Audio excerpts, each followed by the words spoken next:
ಕೊಂಡಿರ್ತಕ್ಕಂಥದ್ದು ಈ ಯೋಗ ಕಟ್ಟೆ ಅಂತ ನಾನು ಭಾವಿಸ್ತಾ ಇದ್ದೇನೆ. ಯೋಗದ 2026ರ ಯೋಗ ಥೀಮ್ ತಮಗೆಲ್ಲ ಗೊತ್ತಿರಬೇಕು. ಹೆಲ್ದಿ ಏಜಿಂಗ್ ಅಂತಾರೆ, ಯೋಗ ಫಾರ್ ಹೆಲ್ದಿ ಏಜಿಂಗ್. ನಮಗೆ ಭಾಳ ಜನರಿಗೆ ಏನು ಗೊತ್ತದ, ಯೋಗ ಮಾಡಿದ್ರೆ ಸಾವು ಬರಂಗಿಲ್ಲತ್ತಲ್ಲ, ಸಾವು ಎಲ್ಲರಿಗೂ ನಿಶ್ಚಿತ. ಆಮೇಲೆ ವಯಸ್ಸಾಗೋದಂತೂ ಅದು ಎಲ್ಲರಿಗೂ ನಿಶ್ಚಿತ. ವಯಸ್ಸು ಈ ವರ್ಷ ಹೋದ ವರ್ಷ 28 ಇದ್ದವ್ರು ಈ ವರ್ಷ ಬಂದ್ರೆ ಅಂದ್ರೆ 29 ವರ್ಷ ಇರ್ತೈತಿ.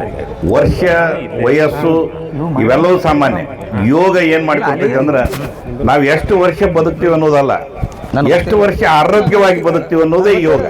ನಾವು ಆರೋಗ್ಯವಾಗಿ ಬದುಕಬೇಕಂದ್ರೆ ನಾವು ಯೋಗ ಮಾಡ್ಬೇಕಷ್ಟೇ, ಭಾಳ ಸರಳ. ಆಮೇಲೆ ನಮ್ಮ ಡಾಕ್ಟರ್ ಹೇಳೋದು ಸರಳ ಜೀವನ. ಯೋಗ ಅಂದ್ರೆ ಭಾಳ ಜನರಿಗೆ ಇದು ಭಾಳ ಕಷ್ಟ. ಸರಳವಾಗಿ ಜೀವನ ನಡೆಸೋದು ಯಾರಾದರೂ ಇದ್ರೆ ಯಾರಿಗೂ ಬರಂಗಿಲ್ಲ ಅದು. ನಾವು ದೊಡ್ಡ ಸ್ಥಿತಿಯಿಂದ ಜೀವನ ಮಾಡ್ಬೇಕು ಅನ್ನುವಂಥದ್ದು. ಸರಳವಾಗಿ ಏನಾದರೂ ನಾವು ಬದುಕಬೇಕಂದ್ರೆ, ಸರಳ ಜೀವನ ಮಾಡ್ಬೇಕಂದ್ರೆ, ಎಲ್ಲರ ಜೊತೆ ಬೆರಿಬೇಕಂದ್ರೆ ಇಲ್ಲಿ ಯಾರು ಇಲ್ಲಿ ಈ ಯೋಗ ಕಟ್ಟೆಯಲ್ಲಿ ಜಾತಿ ಬರಂಗಿಲ್ಲ, ಧರ್ಮ ಬರಂಗಿಲ್ಲ, ವಯಸ್ಸು ಬರಂಗಿಲ್ಲ, ದೊಡ್ಡವ್ರು ಬರಂಗಿಲ್ಲ, ಸಣ್ಣವ್ರು ಬರಂಗಿಲ್ಲ.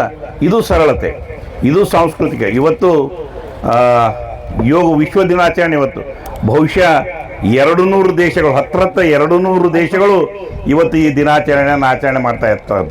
ಯಾವುದಾದ್ರೂ ಒಂದು ದಿನಾಚರಣೆ 200 ದೇಶಗಳ ಆಚರಣೆ ಮಾಡ್ತಿದ್ರೆ ಅದು ಯೋಗ ಅಂತ ನೀವು ಭಾವಿಸ್ತೀರಿ. ಇವತ್ತು ವಿಶ್ವಕ್ಕೆ ಭಾರತದ ಕೊಡುಗೆ ಏನಾದರೂ ಇದ್ರೆ ಅದು ಹೆಲ್ತ್, ಆರೋಗ್ಯಕ್ಕೆ ಸಂಬಂಧಪಟ್ಟಿರ್ತಕ್ಕಂಥದ್ದು ಕೊಡುಗೆ ಅದ. ನಮಗೆಲ್ಲ ಗೊತ್ತೈತಿ, ಯಾಕಂದ್ರೆ ನಾವು ದಿನನಿತ್ಯ ನೋಡ್ತಾ ಇದ್ದೀನಿ.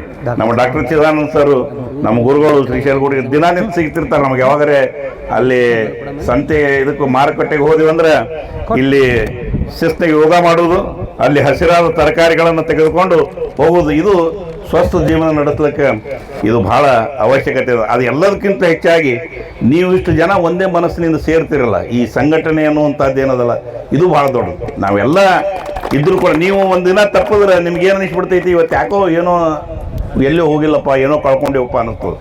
ನಮ್ಮ ಮನೆಯ ಸದಸ್ಯರು ಸಿಗಲಿಲ್ಲ ಅಂದ್ರೆ ನಡಿತೈತಿ, ಆದ್ರೆ ಯೋಗ ಕಟ್ಟೆಯ ಸದಸ್ಯರು ಸಿಕ್ಕರೆ ನಮಗೆ ನೀವೇನೋ ಯೋಗ ಮಾಡೋದೇ ಬೇಡ, ಮನಸ್ಸಿಗೆ ತಡ್ತದೆ. ನೀವು ಬರೀ ಒಂದು ತಾಸು ಇಲ್ಲಿ ಒಂದು 15 ನಿಮಿಷ ಇಲ್ಲಿ ಬಂದು ಕುಂತ್ರಿ ಅಂದ್ರೆ ಸಾಕು, ನಿಮಗೆ ಯೋಗ ಆದಂಗೆ.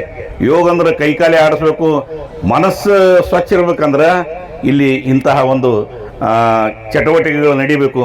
5 ವರ್ಷ ಆಯಿತು, ಇದು 50 ವರ್ಷ ನಡೀಲಿ ಅನ್ನುವಂತಹದ್ದು ನನ್ನೆಲ್ಲರ ಹಾರೈಕೆ.